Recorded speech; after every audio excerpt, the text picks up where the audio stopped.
ఆధ్యాత్మ బోధన చేసే మహానుభావులు దండికి వచ్చారు. పరమాత్ముడే అది కూడా. మనం దేన్ని లెక్క పెట్టాం, దేని మీద నమ్మకం లేదు, నమ్మినట్టుగా ఉంటాం, నాటకం ఆడతాం. వాళ్ళకు కూడా తెలుసు నాటకం ఆడుతున్నారని.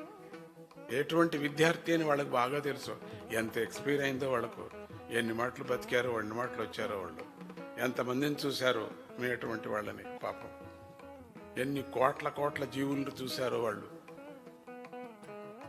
వాళ్ళ జ్ఞాన దృష్టితో ఎంతగా అనుభవించారో, ఫిజికల్గా ఎంత అనుభవించారో,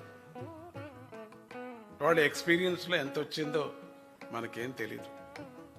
నువ్వు ఎట్లా ఆడుతున్నావు అనేది ఆయనకు బాగా తెలుసు. ఆయన కూడా అట్లే ఆడతాడు.